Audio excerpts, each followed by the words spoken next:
Okay, Yeah. because my question would have been if we transition, then my question would be, and that's where I would have like used that gateway.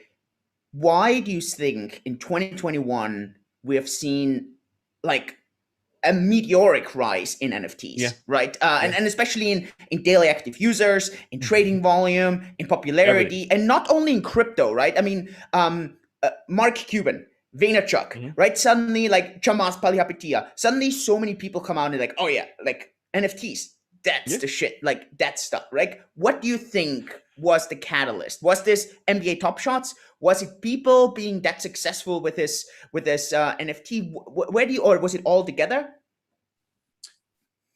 I personally, I attribute it to DeFi. I Oh, know that really? sounds crazy, but I'll tell you why.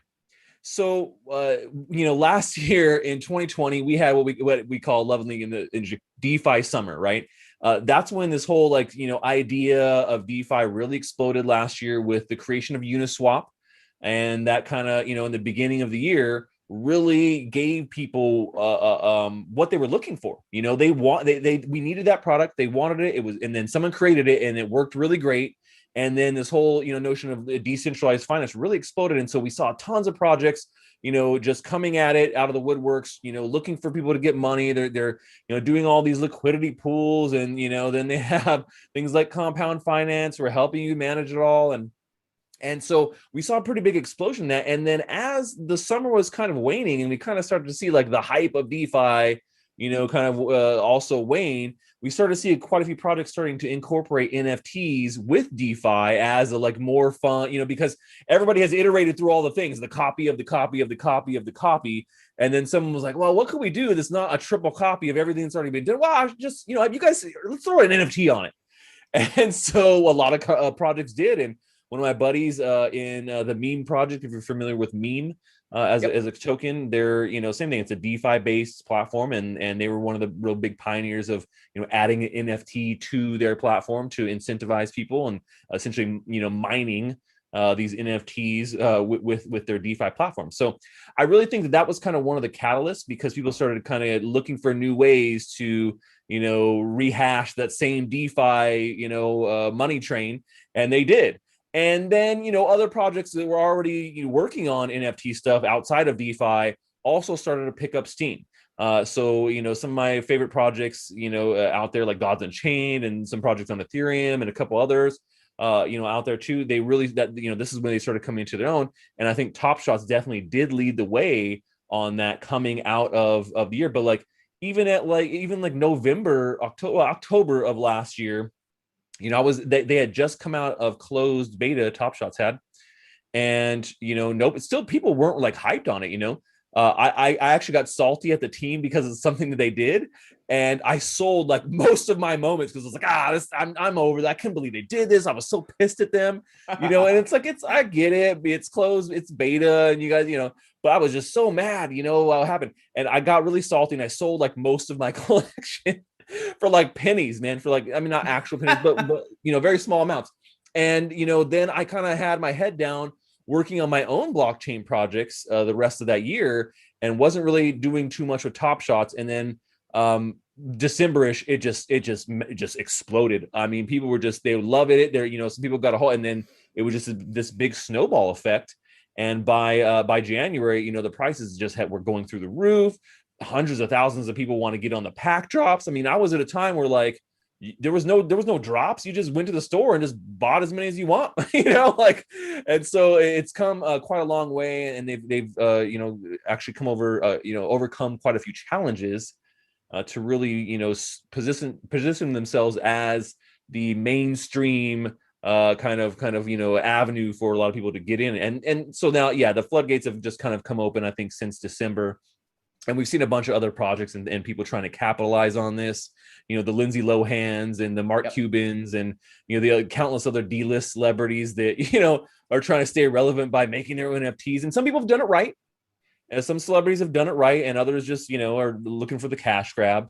The Logan Pauls of the world, is in my opinion. But people like Blau with his release, I think he did a really great job and very thoughtful on how to do that. I don't know about that one. Can you share that one? Yeah, so he's like an electronic artist, and he released his NFT collection, which gave you a bunch of benefits and cool things. And he Do you know like grossed. what are the details? Like what are the NFTs and what are the additional benefits? I know for sure that one of them is like you get VIP access, like lifetime access to any of his shows in Las Vegas. You literally just you show the NFT, you walk in, boom, your VIP. It's it every time. No, you don't have to pay anything. And so one of my friends, Ken Bozak, actually has one of those, I believe there.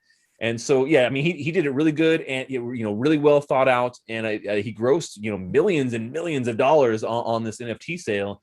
And we've seen a couple other ones. Like I picked up a Grimes original Yeah. off of Nifty Gateway just not too long ago. It's the girlfriend of Elon Musk. And, she's a She great, raised like six artist. million or something, right? Yeah, Yeah. exactly. She's a great artist in her own right, Mm. outside of just doing her own NFT. So I feel like that had value. But yeah, we see a lot of people, I think, going for a cash grab here with the hype for sure.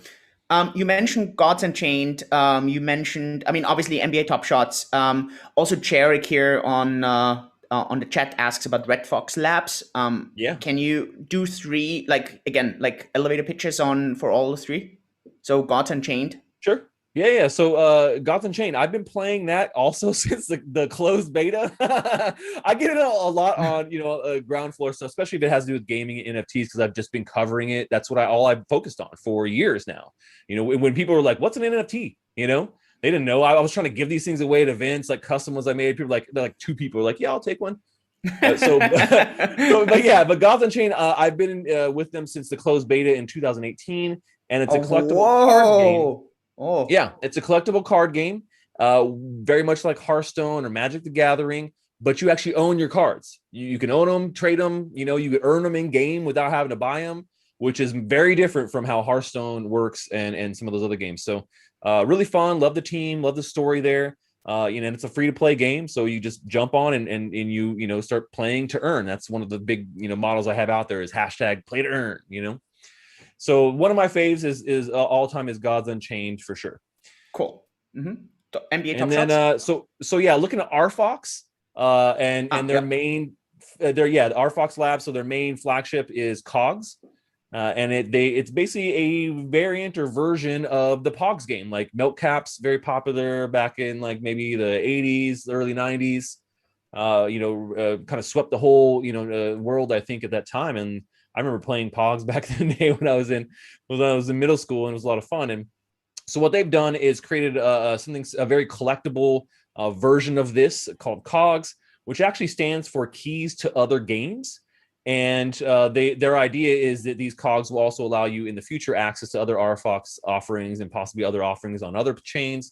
Having them in your wallet unlock something, right? But right now they're on their second edition, and you can collect your cogs. You can put them into sets and then stick them into what they call a tube. So tubes are just like tubes that you put your cogs in, and you can stake them. So you stake your cogs in your tube, and you earn RFox tokens at these different milestones. So very fun. I actually was just playing Cogs on my weekly blockchain gaming stream last week. Yeah, Oh, cool. Secret Agent Stache show. Cool. Okay. NBA Top Shots. And then like Top Shots, very straightforward. It is collectible moments from the NBA. So they're actual video clips of some of these massive plays. LeBron James is the monster dunk in your face, and you can own that clip. And it's fairly straightforward, but I mean it's super fun.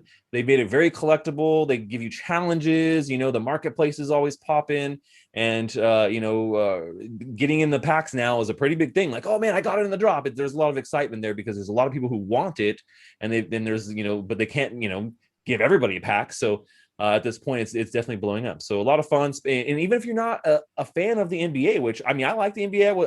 I had I've been a fan in my life, but I wasn't currently actively following the NBA. But this really brought it back for me. I was like, wow, now it interests me a little bit more because of what's going on. So